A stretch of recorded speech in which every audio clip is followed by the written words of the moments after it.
if I told you that the most powerful tool in a leader's kit is the ability to say, I don't know? Hello, welcome to the Agile Uprising podcast. I'm Andy Cleff, continuing the series, Virtues for the Change Journey. Previously, we explored courage, resilience, alliances, and the power of gratitude as they all apply in individual, team, and organizational context. And if you missed any of those, visit agileuprising.com, where you'll find links to this series. Upon revisiting both older and recent conversations with colleagues, I was reminded about the power of two important and interconnected virtues, humility and vulnerability. Both are intrinsically linked to self-awareness and the ability to say, I don't know. Beneath organizational resilience, beneath teamwork, beneath almost all enduring great endeavors is genuine humility. Now, humility is often misunderstood. It's not about self-deprecation, but instead accurate self-assessment. It's about knowing your strengths and your weaknesses without ego or self-interest clouding your judgment. People who cannot come to terms with the truth about themselves, and truth is the essence of humility, will not be very comfortable with vulnerability. It takes great courage to be transparent about our own limitations. But when we do, we create space for others to provide feedback that helps us see ourselves even better. And in the context of leadership and personal growth, humility is the foundation from which we can extend ourselves into the uncertain territory of vulnerability. Vulnerability does not mean being weak or submissive. I suspect all our listeners are familiar with Dr. Brené Brown. She calls vulnerability the birthplace of innovation, creativity, and change. Vulnerability, like resilience, straddles the boundaries of virtue and strength. As a virtue, it's about emotional integrity and character. As a strength, when practiced skillfully, it enhances resilience, influence, and personal growth. These aspects balance each other. Having the virtue allows you to access the strength, and embodying the strength reinforces the virtue. The combo is a way of showing up in the world with courage and authenticity, while also equipping yourself with the resilience needed to navigate disruption and positive change. I can hear some of you groaning at the warm and fuzziness already, but stick with me because I'm going to argue that having the courage to be vulnerable may be one of the bravest things you can do, especially as a leader. Opportunities for vulnerability will present themselves every day. Think about what it means to be appropriately vulnerable as a person in a position of influence or authority. It requires opening up about mistakes, insecurities, fears, knowledge gaps. It means resisting that knee-jerk instinct to posture by pretending you got everything nailed.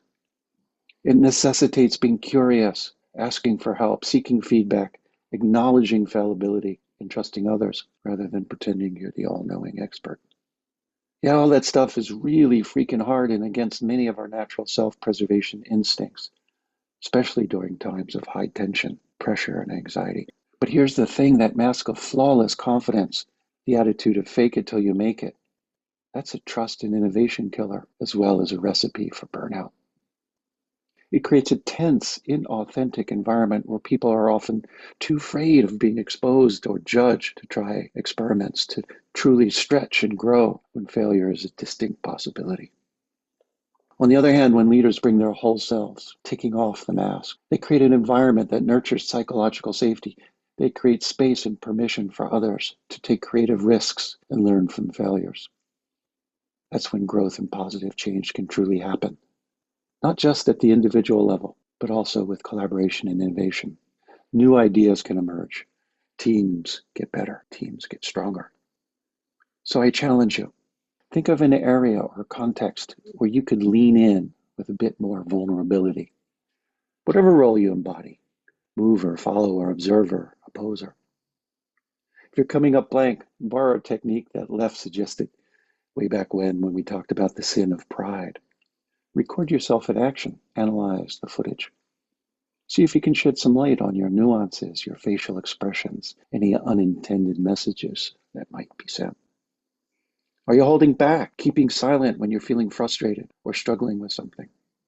If you're used to having all the answers, what if instead of asking, do we agree? Which is ripe with anchoring, you tried asking, where might I be wrong?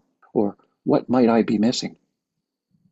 Being vulnerable also means admitting that you do not know, as well as exposing your fears and mistakes. Maybe these changes will feel uncomfortable against your instincts, but that's the whole point. You're role modeling the courage to be imperfect. You can build your vulnerability muscles gradually from there. If you're in an environment that has high uncertainty, many unknowns, many unknown unknowns, and if you're fortunate, maybe a few knowable unknowns, make failure with learning okay. Hell, celebrate it. Leadership, when it's characterized by authenticity, yields more positive and constructive behavior in teams and greater feelings of hope and trust in both the leader and the organization, which in turn improves the performance of the whole. All of us, not just leaders, face significant obstacles on our path of continuous improvement. We are socialized, educated, and trained to build up our defenses against vulnerability. What to do? A powerful practice is to create dedicated time as a team to explore our fears and vulnerabilities. Do you know what kind of things make your teammates lose sleep at night? Do they know yours? The best way to find out is simple, but not always easy. Ask. I'll share a link in the show notes to a technique that you can use, suitable for a retro or a liftoff or a reset. It opens up channels of communication about the topic of fear and vulnerability. The key is to reframe both, not as weaknesses, not as shameful things, but instead as courageous choices in the context of trust and honesty within the team, as well as in the context of the larger system. The link also includes techniques that I found helpful in accelerating the development of deep levels of trust in the team, such as personal maps, moving motivators, and of course, appreciation at work. You want some real-world examples that demonstrate how vulnerability in leadership can lead to improved trust, innovation, and problem-solving at scale? Here are three. In his book, Hit Refresh from 2017, Microsoft CEO Satya Nadella shared his stories, including the challenges of raising a son with cerebral palsy, by being vulnerable about his personal experience, which influenced his leadership style, and the company's need for change. Nadella fostered a more empathetic and innovative culture at Microsoft. Next, if you haven't read Creativity Inc. by Ed Catmull from Pixar, 2014, or if you haven't cracked it open recently, it's an eye-opener. They have something they call the Brain Trust Meeting, where directors present unfinished work and openly discuss problems they're facing. They invite critiques. Tell me what sucks. And by creating a safe space where leaders can be vulnerable, not only about their challenges, but team members can provide meaningful feedback. Collectively, they drive creativity and problem solving. And as a result, Pixar consistently produces innovative and successful films. And then more recently, there's Jacinda Ardern, former Prime Minister of New Zealand, who during the COVID-19 pandemic demonstrated vulnerable leadership by openly sharing her concerns and uncertainties with her public. She conducted Facebook Live sessions from home, where everybody else was, answering questions and admitting she didn't have all the answers. This approach built trust with the Kiwi public and helped create a sense of shared responsibility and community engagement in facing the crisis. Looking at my watch, it's time to wrap up our exploration of vulnerability as a virtue on the change journey. As with previous episodes in this series, trying to keep things under 12 minutes. Here's a recap of key takeaways from today. Vulnerability, far from being a weakness, is a courageous choice that fosters innovation, creativity, and positive change. Leaders who embrace vulnerability create psychologically safe environments where teams can take risks, learn from failures, and truly grow. Practicing vulnerability requires conscious effort and goes against many of our ingrained self-preservation instincts. Both team and individual vulnerability practices amplify other crucial values like courage, resilience, and alliance building.